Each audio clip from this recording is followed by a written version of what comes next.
2 semaines après la reprise à peu près. Ouais, Est-ce que tout va comme vous voulez? globalement, ça avance bien. Ça avance bien. Voilà, on continue dans la prépa. On est dans une phase assez lourde, avec une charge de travail importante. Et puis en parallèle, on poursuit notre recrutement, voilà, avec l'idée d'avoir tant que possible les joueurs le plus vite possible voilà, pour travailler collectivement notamment. Et puis pour préparer ceux qui nous rejoignent aussi au mieux, en tout cas qui compensent et qui rattrapent petit à petit voilà, le déficit par rapport à ceux qui ont commencé il y a 15 jours. Mais globalement, ça avance bien. Justement, c'est pas trop compliqué de commencer une saison sans avoir tout son groupe. On en avait rapidement parlé l'autre fois.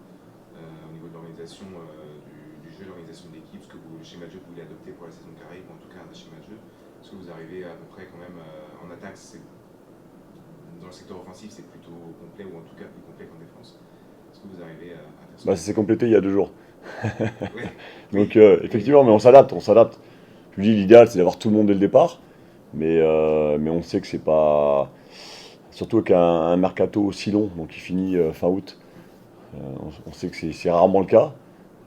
Des fois, il y a même des joueurs à qui vous travaillez et qui normalement s'inscrivent sur la saison et puis que vous perdez entre-temps. Bon, ça ne sera pas le cas ici normalement, mais voilà, on s'adapte. On s'adapte dans tous les cas, on s'adapte avec une ligne directrice, avec le gros du groupe qui avance, et c'est important. Et puis après, en fonction des arrivées, bah, on incorpore, on fait en sorte qu'aussi que le ou les joueurs qui arrivent comprennent le plus rapidement possible ce qu'on attend d'eux, individuellement, collectivement, s'imprègnent aussi de l'état d'esprit du groupe, de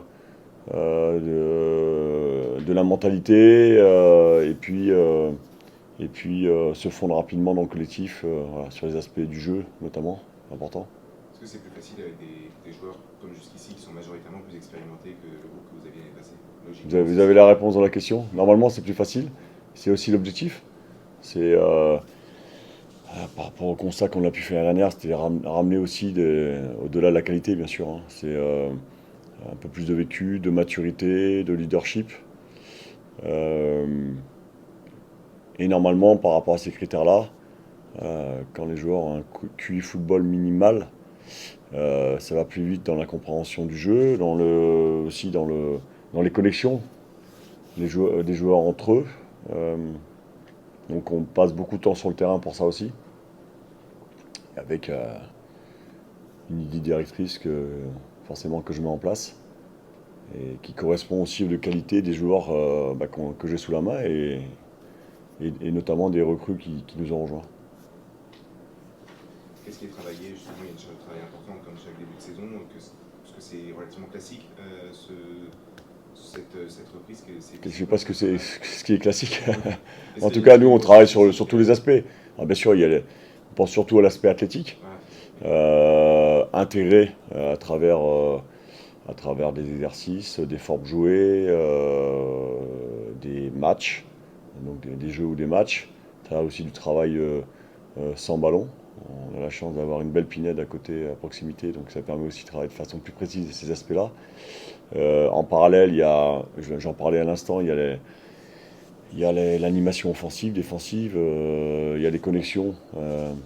Voilà, ce qui est important aussi, et c'est le cas avec un renouvellement massif de l'effectif, c'est que chacun apprenne à se connaître et se connaisse le plus rapidement possible, le mieux possible.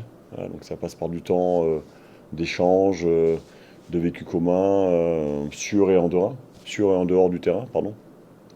Voilà, donc avec un objectif, c'est d'être prêt le 11 août, mais pas que. Voilà.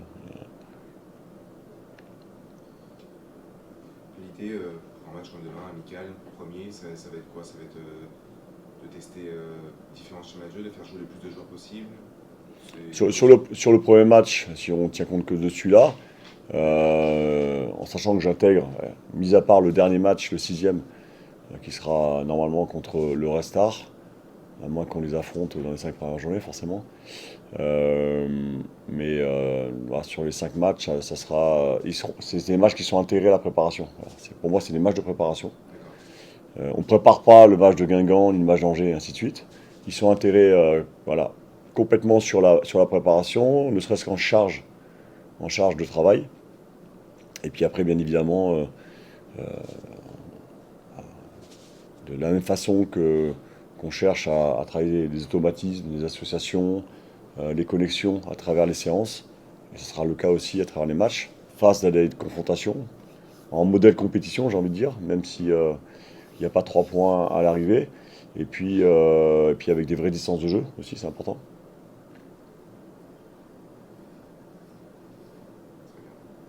Et pour le match de demain, voilà, l'idée c'est que chacun puisse faire 45 minutes, grand maximum 1 heure. Voilà. Oui, C'est d'étaler les temps de jeu. ok. Et après, ça sera de façon différente sur les matchs qui suivront. Tout le monde est apte à jouer, il n'y a pas de mauvaise surprise au niveau des blessures peut-être, au niveau des choses comme ça. Non, globalement, il y a le gros du groupe qui suit. Ce qui n'est pas simple, hein, parce qu'en prépa, il y a une grosse charge de travail, et puis sur le terrain, en salle, euh, et des fois en pinède. Et forcément, en fonction des uns des autres, en fonction de comment dire, la période de pré-reprise, en fonction des blessures anciennes ou plus récentes, enfin en fonction de plein d'aspects, on sait qu'il peut y avoir toujours des petits bobos pendant la prépa. C'est pas trop le cas pour l'instant. Voilà, donc on reste vigilant aussi parce que c'est important aussi qu'on amène tout le monde jusqu'au bout de la prépa, en gardant l'exigence et l'intensité qu'on y met. Et pour l'instant, ça va. Voilà, à ce niveau-là, ça va. Après, il nous reste une séance cet après-midi, une demain matin.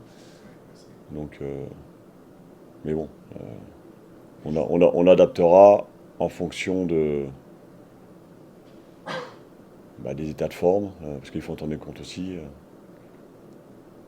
Les deux recrues les plus récentes, Mehdi Koussaï et Dabé, ils sont prêts à jouer déjà ou...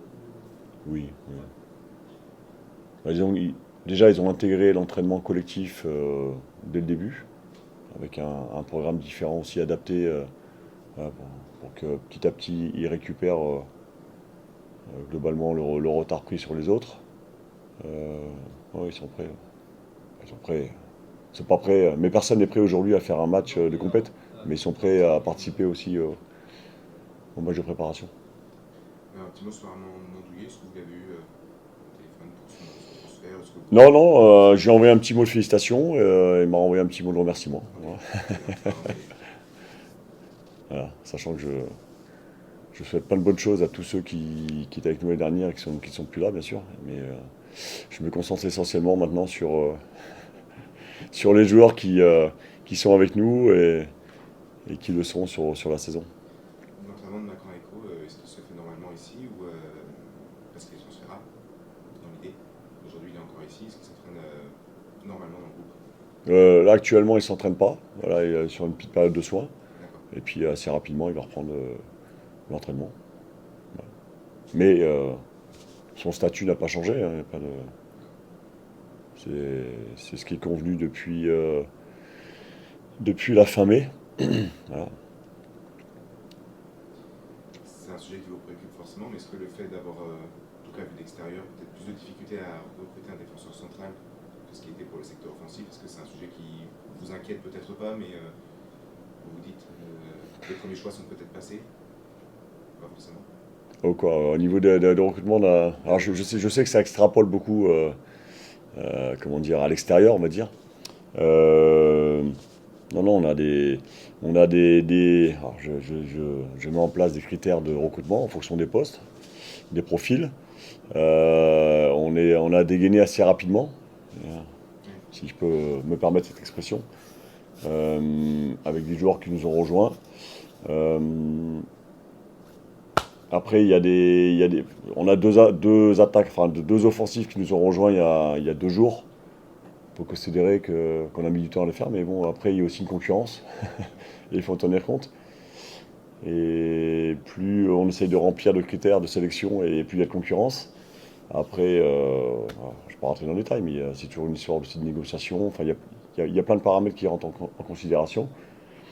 Et l'idée première, c'est d'avoir des joueurs qui correspondent aux critères qu'on a définis, qui ont envie de venir, avec la mentalité aussi qui s'impose, et puis qui correspondent à nos moyens, tout simplement. Voilà, donc Il y a des postes sur lesquels ça fait plus vite, d'autres plus tardivement. Mais moi, je suis pas inquiet par rapport à ça. Non. Enfin, en tout cas, si vous l'êtes, moi, je suis pas. Non, je fais confiance. Sur l'identité de l'adversaire, Guingamp, est-ce que c'était une volonté d'avoir une équipe de Ligue 2 pour commencer, ou alors est-ce que ça s'est fait un petit peu comme ça? Alors globalement, j'aime bien que ce soit le cas. Voilà. Déjà, je voulais 6 matchs de préparation. Euh, des matchs aussi permettant de nous étalonner. Et puis je le répète, hein, de passer du temps ensemble sur des modèles de compétition, même s'il n'y a il y a pas de point en bout, mais euh, pour que sur des distances de match, sur une vraie opposition, on trouve notre équilibre, nos automatismes le plus rapidement possible. Je répète, avec un gros renouvellement d'effectifs, donc surtout sur la partie offensive. C'est la plus dure à mettre en place, normalement. Voilà, je souhaitais ce nombre de matchs. Euh, ensuite, alors, voilà, la prépa est prête depuis fin mars. Et, et c'est toujours le cas, hein, que je sois l'entraîneur ou pas la saison d'après. Et après, il y a les adversaires qu'on peut avoir à l'instant T. Tant que possible, je désire avoir des adversaires au niveau régional. En tout cas, des adversaires qui soient à proximité du Mans ou sur le Mans. Voilà, donc Guingamp, c'est un peu loin malgré tout. Mais parce qu'il faut tenir compte aussi des heures passées en bus, notamment sur une période de préparation où la charge est importante et donc la récupération est là encore plus. Mais on a 2 équipes de Ligue 2, enfin, une de National 2, peut-être une troisième de National ou une deuxième de National 2. Et puis 2 équipes nationales pour l'instant en tout cas. En l'occurrence le Restart et Picholet. Donc c'est un bon équilibre. Après, on ne choisit pas forcément toujours en prépa. Parce qu'il y a beaucoup de paramètres. Pas trop loin. Des équipes de notre championnat, mais pas trop loin de notre championnat. Voilà, pour pouvoir s'étalonner, quoi.